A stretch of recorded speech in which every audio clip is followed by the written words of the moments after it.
The mirror reflected my trembling hands as I fumbled with the buttons of my blouse, the fabric slipping through my fingers like my own unraveling life. I was 28, standing in my cluttered bedroom in a small Ohio town, trying to piece myself back together after a year of heartbreak. Then a sharp knock at the door shattered the silence, and my world tilted on its axis. I froze, heart pounding. It was past 8 p.m., and I wasn't expecting anyone. My house, a modest two-story rental on the edge of Willow Creek, wasn't exactly a hub for unannounced visitors. I tucked my blouse closed, the top button still undone, and crept to the living room, peering through the peephole. A woman stood on my porch, her silhouette sharp against the fading dusk. She was tall, with short, tousled black hair and a leather jacket that looked like it had seen 1,000 stories. Her eyes, even through the distorted lens, held an intensity that made my breath catch. I opened the door a crack, clutching the edge for stability. "Can I help you?" My voice wavered, betraying my nerves. "I'm sorry to bother you," she said, her voice low and warm like a fire on a cold night. "I'm Maya. My car broke down a block away and my phone's dead. Could I use yours to call a tow?" Her eyes flicked to my half-open blouse, then back to my face, a faint flush coloring her cheeks. I hesitated. Every instinct screamed caution, but something in her gaze, raw, unguarded, made me swing the door wider. "Sure, come in," I said, stepping aside. "I'm Elena." Maya stepped into my living room, her boots scuffing softly on the hardwood. Up close she was striking, maybe 30, with warm brown skin and a quiet confidence that filled the space. She glanced around, taking in the mismatched furniture, the stack of unopened mail, the half-empty wine glass on the coffee table. I felt exposed, like she could see the mess of my life in the clutter. "My phone's in the kitchen," I said, leading her through the narrow hallway. My skin prickled under her gaze, though she said nothing about my disheveled state. I handed her my phone, and as her fingers brushed mine, a jolt ran through me, electric, disorienting. While she dialed, I retreated to my bedroom to finish dressing, my mind racing. Who was this woman, and why did her presence feel like a spark in a room full of kindling? I buttoned my blouse with shaky hands, catching my reflection again. My chestnut hair was a mess, my green eyes wide with something I hadn't felt in months: curiosity. When I returned, Maya was pacing, the phone pressed to her ear. "Yeah, it's a blue sedan on Maple Street. Thanks." She hung up and handed the phone back, her fingers lingering a moment too long. "They'll be here in an hour.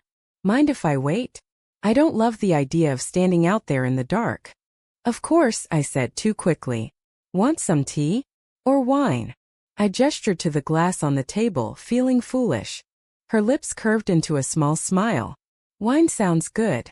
We sat on my worn couch, the silence between us heavy but not uncomfortable. I poured her a glass, my hands steadier now. "So Maya," I said, trying to sound casual, "what brings you to Willow Creek?" She sipped the wine, her eyes never leaving mine. "I'm passing through. I'm a photographer, chasing stories across the country. Got a gig in Cleveland tomorrow, but my car had other plans." She leaned back, her jacket creaking. "What about you? This house feels lived in but lonely." Her words hit like a dart. I laughed a little too sharply. "That obvious, huh? I moved here after a breakup. Trying to start over, I guess." I didn't know why I was telling her this. A stranger who'd stumbled into my life minutes ago. But her presence felt like a confession booth, safe and demanding all at once. "Breakups are brutal," she said softly, "but they make room for new things. New people." Her gaze held mine, and I felt the air shift, charged with something unspoken. We talked for an hour, the tow truck forgotten. Maya told me about her travels, snapping photos in New Orleans dives, Montana plains, Miami beaches. I told her about my job at the local library, my love for poetry, the way I'd always felt like I was waiting for something bigger. Our words wove a fragile thread between us, pulling us closer with every sentence. When the tow truck's headlights flashed through the window, Maya stood reluctantly. "Guess that's my ride." She paused at the door, her hand on the knob. "Can I see you again, Elena? I'm in town a few days." My heart stuttered. I hadn't dated since Sarah left, hadn't let myself feel this kind of pull. But Maya's eyes, dark and searching, made me want to say yes. "Maybe," I said, my voice barely above a whisper. "You know where to find me." She smiled, a slow, knowing curve of her lips, and then she was gone, leaving my house quieter and my heart louder than before. The next morning, I couldn't stop thinking about her. I went through my routine coffee library shelving books, but Maya's voice echoed in my head. By noon I was distracted, misfiling novels and ignoring patrons. When I got home, a note was tucked into my doorframe. Elena, coffee tomorrow. 10 a.m. at Rosie's Diner. Maya. My pulse raced. I didn't know her, not really. But the thought of seeing her again felt like stepping into sunlight after a long winter. I spent the evening pacing, torn between excitement and fear. I'd sworn off love after Sarah. Promised myself I'd never let someone crack my heart open again. But Maya was different, dangerously so. At Rosie's the next day, she was already there, sitting by the window with a camera on the table. She looked up as I walked in, her smile bright enough to rival the morning sun. "You came," she said, sounding almost surprised. I said maybe, didn't I? I teased, sliding into the booth. We ordered coffee, then pancakes, then lingered over refills, talking about everything and nothing. She showed me photos on her camera. Blurred streetlights, laughing kids, a sunset over a desert. Each one felt like a piece of her soul, and I wanted more. By the time we left, the air between us crackled. We walked through Willow Creek's quiet streets, our shoulders brushing. When we reached the park, she stopped, turning to face me. "Elena," she said, her voice low. "I don't usually do this, stay in one place, get attached. But you make me want to slow down." My breath caught. I wanted to say something brave, something that matched the fire in her eyes, but all I managed was, "I'm glad you knocked on my door." She stepped closer, her hand brushing mine. For a moment I thought she'd kiss me, but a group of kids ran by, breaking the spell. We laughed, the tension easing but not fading. As we parted ways, she promised to call, and I believed her. That night I lay awake, replaying every word, every glance. Maya was a stranger, but she didn't feel like one. She felt like the start of something. Something I wasn't sure I was ready for, but couldn't walk away from. Over the next few days, Maya became a constant in my life. A whirlwind I hadn't expected but couldn't resist. We met daily, coffee at Rosie's, walks in the park, late-night talks on my couch. Each moment with her peeled back another layer of my guarded heart, revealing a hunger I'd buried since Sarah. But with every laugh, every touch, a shadow lingered. Maya was a traveler, a free spirit. How long could she stay in a place like Willow Creek? One evening we sat on my porch, sharing a blanket against the October chill. The stars were bright, and Maya's shoulder pressed against mine, warm and steady. "Tell me something real," she said, her voice soft but insistent. "Something you don't tell anyone." I hesitated, my fingers tightening around the blanket. After Sarah left, I stopped believing I could be enough for someone. I admitted. I loved her so much, but she wanted a bigger life, a bigger city. I wasn't enough to keep her here. Maya's hand found mine, her fingers lacing through my own. "You're enough, Elena. More than enough." Her words were a bomb, but they stirred a fear I couldn't shake. What if I wasn't enough for her either? She turned to me, her eyes catching the moonlight. "I've spent years running, chasing moments through a lens. But sitting here with you, it feels like I've found something worth staying for." Her thumb brushed my knuckles, sending a shiver through me. I wanted to believe her, but doubt gnawed at my edges. The next day, Maya invited me to her temporary studio, a rented room above the diner, filled with photos pinned to the walls. She showed me her latest project, portraits of people she'd met on her travels. "I want to photograph you," she said, holding up her camera. "You have this light. I can't explain it, but I need to capture it." I laughed, self-conscious. "I'm not a model, Maya." "You don't have to be," she said, stepping closer. "Just be you." She adjusted the lens, her focus intense but gentle. As she snapped photos, I felt seen in a way I hadn't in years. Not just my face, but my fears, my hopes, my heart. When she showed me the shots, I barely recognized myself. My eyes were alive, my smile unguarded. That night we kissed. It happened in her studio, surrounded by her photos, the air thick with the scent of developing chemicals. She'd been showing me a picture of a New York street, her arm brushing mine, and then her lips were on mine, soft, searching, certain. I kissed her back, my hands tangling in her hair, my heart racing like it was trying to outrun my doubts. When we pulled apart, her eyes were bright, her breath uneven. "Elena," she whispered, "I'm falling for you." I wanted to say it back, but the words caught in my throat. Instead, I kissed her again, letting my body speak what my voice couldn't. We spent the night in her studio, wrapped in each other, the world outside fading away. For the first time in months, I felt whole. But the next morning, reality crept in. Maya's phone buzzed with a message from her editor in Cleveland, reminding her of her next assignment. She brushed it off, but I saw the flicker in her eyes, the pull of the road, the life she'd always known. I didn't ask about it, but the question hung between us. What happens when she leaves?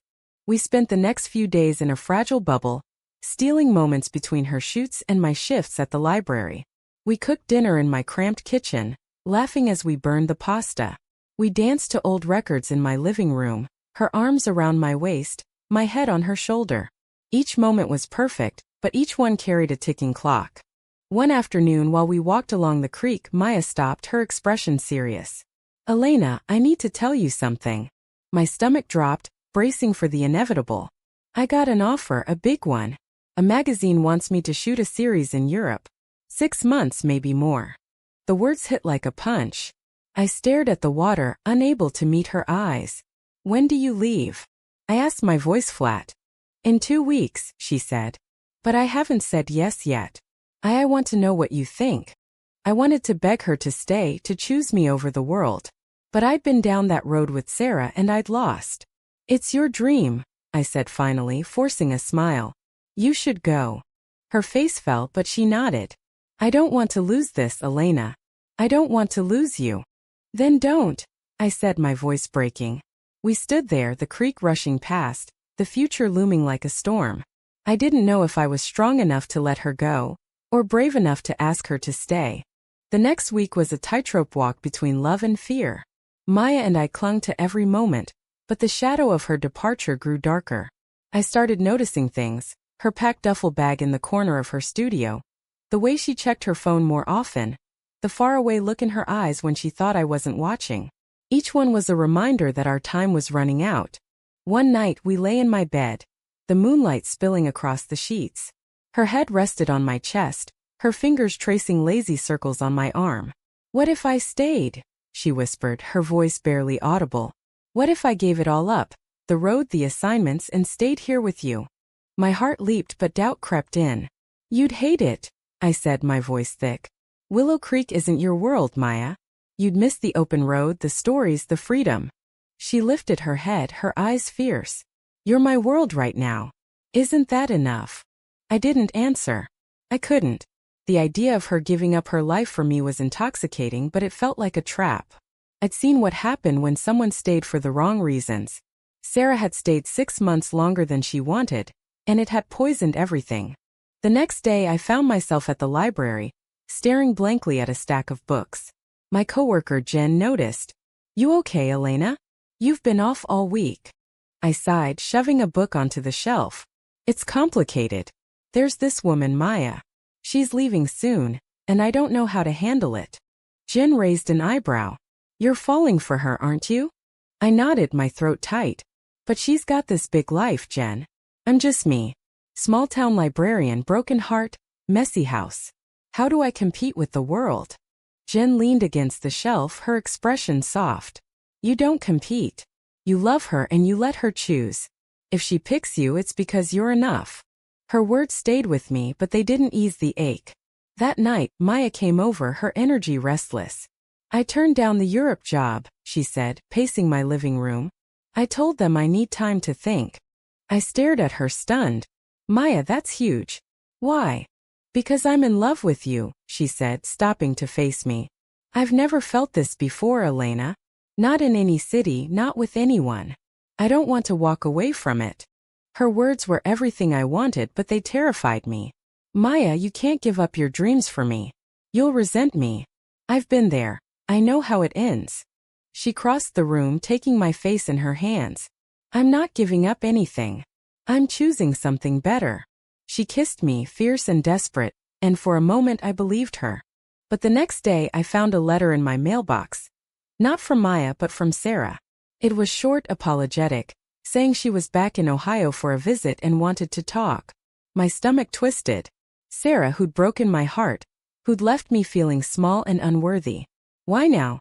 I didn't tell Maya about the letter. I couldn't. Instead, I agreed to meet Sarah at a cafe in town, telling myself I just needed closure. When I saw her, she looked the same: blonde hair, sharp blue eyes, the confidence that had once drawn me in.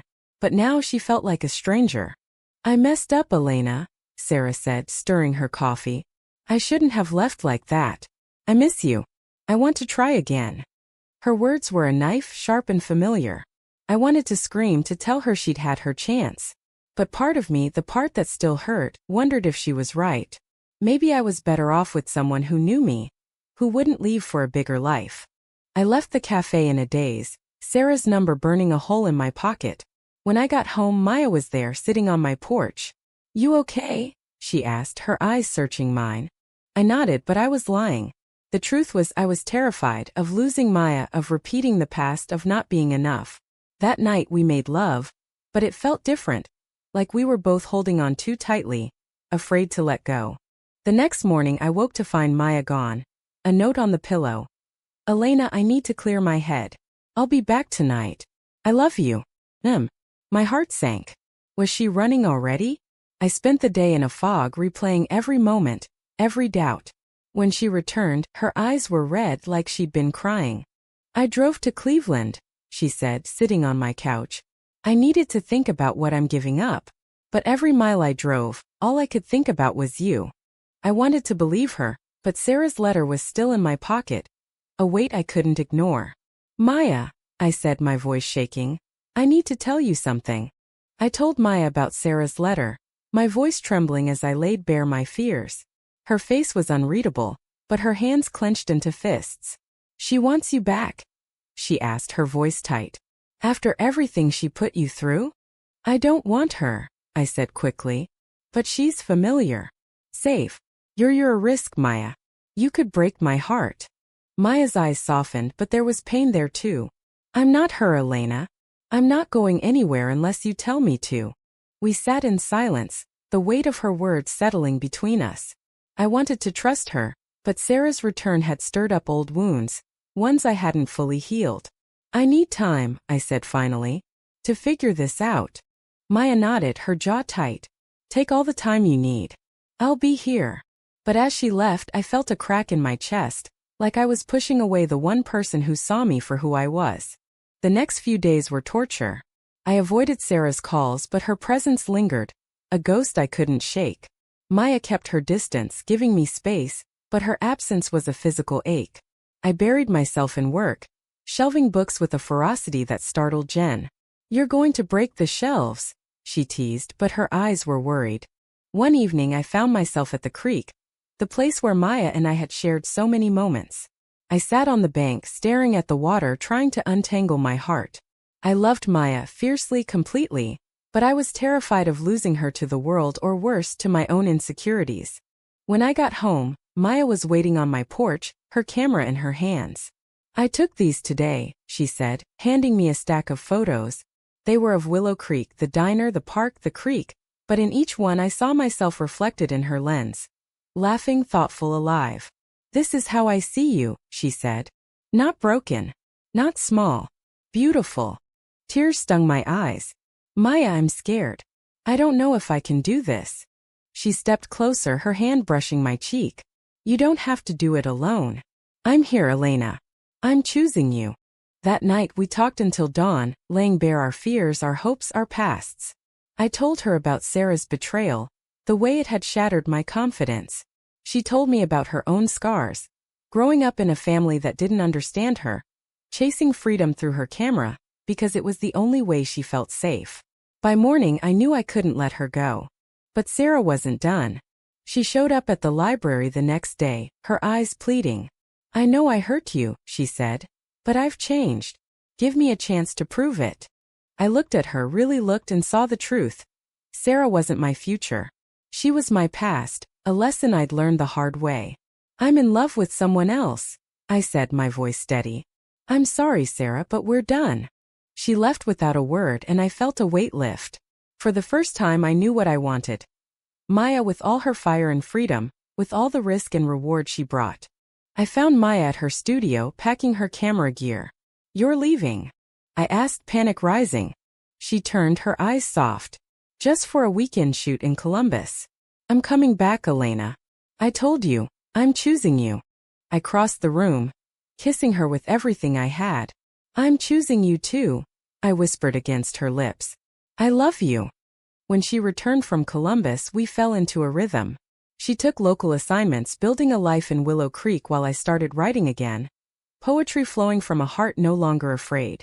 But the world wasn't done testing us. One evening Maya got a call. An urgent job in New York, a chance to shoot for a major magazine. It's just a week, she said. But I saw the spark in her eyes, the pull of her old life. Go, I said, my voice steady. But come back to me. She did. And when she walked through my door, her arms full of photos and her heart full of us, I knew we'd make it. Love wasn't about holding on too tightly. It was about trusting, choosing, and building something together. Months passed and Maya and I built a life in the spaces between our fears. She set up a permanent studio in Willow Creek, her photos lining the walls of our home. Yes, our home after she moved in with me. My house, once lonely, was now filled with laughter, music, and the click of her camera. I published my first poetry collection, dedicated to her, and she cried when she read it. But life wasn't perfect. There were fights, over her late-night editing sessions, my tendency to overthink, the small-town gossip that sometimes followed us. Willow Creek wasn't always kind to two women in love, but we faced it together, hand in hand. Each challenge made us stronger.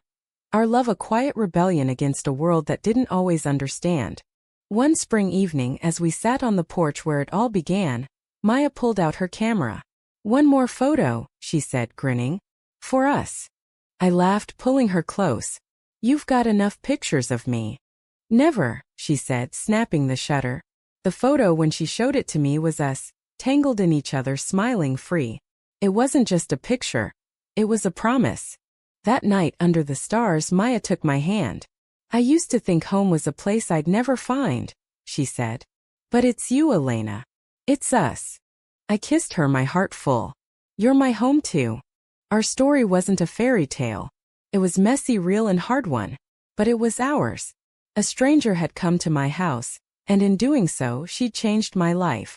Together we'd built something beautiful, not because it was easy but because we chose each other again and again. And in that choice we found our forever. Thank you for listening.